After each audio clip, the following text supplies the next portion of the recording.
নমস্কার বন্ধুরা, পম্পার কিচেনে আপনাদের সকলকে স্বাগত। মাত্র 10 টাকার ম্যাগির প্যাকেট দিয়ে দুর্দান্ত স্বাদের একটা রেসিপি আপনাদের সাথে শেয়ার করব। নামি দামি রেস্টুরেন্টে বেশি টাকার বিনিময়ে এই খাবারটা আমরা অর্ডার করে থাকি, তবে একদম ঘরোয়া পদ্ধতিতে সামান্য কয়েকটা উপকরণ দিয়ে আমার মতো এই রেসিপিটা বানিয়ে দেখবেন। রেস্টুরেন্টে খাবারের স্বাদকেও হার মানাবে। আর একবার না বানিয়ে খেলে বিশ্বাসই করতে পারবে না যে এত কম খরচে এই রেসিপিটা বাড়িতেই বানানো যায়। তাহলে চলুন আজকের ম্যাগি দিয়ে দুর্দান্ত স্বাদের এই রেসিপিটা বানানো দেখে নেওয়া যাক। আজকে ইউনিক স্টাইলে যে রেসিপিটা বানাবো তার জন্য দেখুন এখানে একটা ম্যাগির প্যাকেট আমি ব্যবহার করব। এবার গ্যাসটা জেলে দিয়ে একটা কড়া বসিয়ে কড়ার মধ্যে আমি জল দিয়ে জলটাকে প্রথমে গরম করে নিয়েছি। এবার ম্যাগিটাকে এর মধ্যে দিয়ে দেবো। ম্যাগিটাকে ভাঙবেন না, এরকম গোটা অবস্থায় এই জলের মধ্যে কিন্তু সিদ্ধ করে নেব আমি। খুব বেশি সিদ্ধ করার দরকার নেই, একটু হালকা করে সিদ্ধ করব। আর এটাকে কিন্তু ভাঙবেন না, এইরকম গোটা অবস্থায় থাকবে। এবার গ্যাসটাকে জেলে দিয়ে দেখুন একটা কড়া বসিয়ে কড়ার মধ্যে তেল দিয়ে তেলটাকে খুব ভালোভাবে গরম করে নিয়েছি। এবার যে ম্যাগিটাকে আমি সিদ্ধ করে নিয়েছি সেই ম্যাগিটা দেখুন একটু গোল শেপ করে ভেজে নেব। গ্যাসের ফ্লেমটাকে একদম হাই রেখে ম্যাগিটাকে আমি খুব ভালোভাবে ভেজে নেব। ম্যাগিটাকে আমি খুব ভালোভাবে ভেজে নিয়েছি, আর গ্যাসের ফ্লেমটাকে হাই রেখেই ভাজতে হবে। আর দেখুন এটা কিন্তু একদম গোল শেপ হয়ে গেছে। আপনারা যদি চান ম্যাগির পরিমাণ কম বেশি করতে পারেন। যাই এবার এটাকে আমি উঠিয়ে নেব।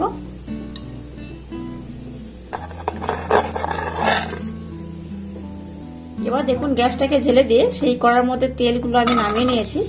এবার অল্প একটু তেল রেখে তার মধ্যে কিছু সবজি আমি দিয়ে দেবো। কিছু গাজর এখানে দিয়ে দিয়েছি, দিয়ে দেবো বিনস,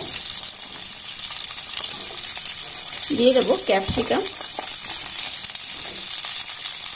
গ্যাসের ফ্লেমটাকে লো টু মিডিয়াম রেখে এবার এটাকে একটু হালকা নাড়াচাড়া করে ভেজে নেব।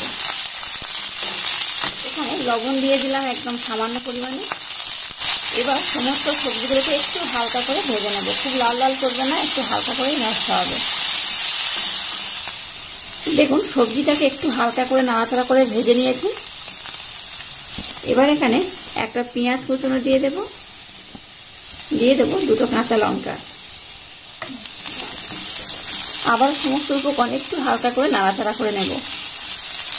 আজকে যে রেসিপিটা বানাচ্ছি তার জন্য কিন্তু সবজিগুলোকে খুব বেশি ভাজলে হবে না, একটু হালকা করে কিন্তু এইভাবে ভাজতে হবে। সমস্ত সবজিগুলোকে দেখুন একটু হালকা করে নাড়াচাড়া করে ভেজে নিয়েছি। এবার কর্নফ্লাওয়ারের মিশ্রণ দেখুন এখানে করে নিয়েছি। 1 চামচ কর্নফ্লাওয়ার দিয়ে একটু জল দিয়ে এটাকে মিশ্রণ বানিয়ে নিয়েছি। এই মিশ্রণটা এখানে দিয়ে দিলাম।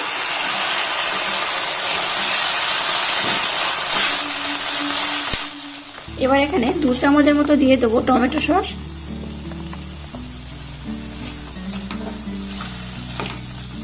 কর্নফ্লাওয়ার দেওয়ার পর গ্যাসের ফ্লেমটাকে একদম লো করে দেবেন। দিয়ে দেবো ম্যাগি মশলা। এখানে অনেক রকম মশলা ব্যবহার করার একদম দরকার নেই, একটু ম্যাগি মশলা দিলেই হবে।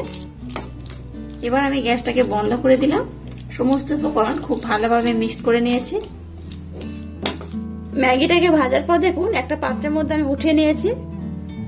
এবার যে সবজিটাকে আমি বানিয়েছি সেটার উপরে এইভাবে আমি দিয়ে দেব। সবজিটাকে খুব সুন্দর করে একটু ভালোভাবে ডেকোরেশন করে দেবেন। এই যে সবজিটা আমি বানিয়েছি এটাকে আপনারা কিন্তু জুসিও রাখতে পারেন।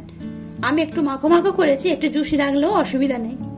আপনারা এটার সাথে চিকেন কিংবা ডিমও ব্যবহার করতে পারেন। আমি কিন্তু এটাকে নর্মাল ব্যবহার করলাম। এটা দেখতে যেমন সুন্দর, খেতে কিন্তু তেমনই দুর্দান্ত। কত সুন্দর দেখতে হয়েছে দেখুন। এটাকে আপনারা চপসিও বলতে পারেন। আমি এটা একদম ভেজ চপসি বানিয়েছি, আপনারা চাইলে ডিম কিংবা চিকেন দিতেও পারেন। আর আজকের এই ইউনিক স্টাইলের রেসিপিটা যদি আপনাদের ভালো লাগে তাহলে চ্যানেলটাকে লাইক, শেয়ার, কমেন্ট এবং সাবস্ক্রাইব করবেন। আর পাশে থাকা বেল আইকনটা প্রেস করে দেবেন। তাহলে টাটা, আবার দেখা হচ্ছে নতুন কোনো রেসিপি নিয়ে।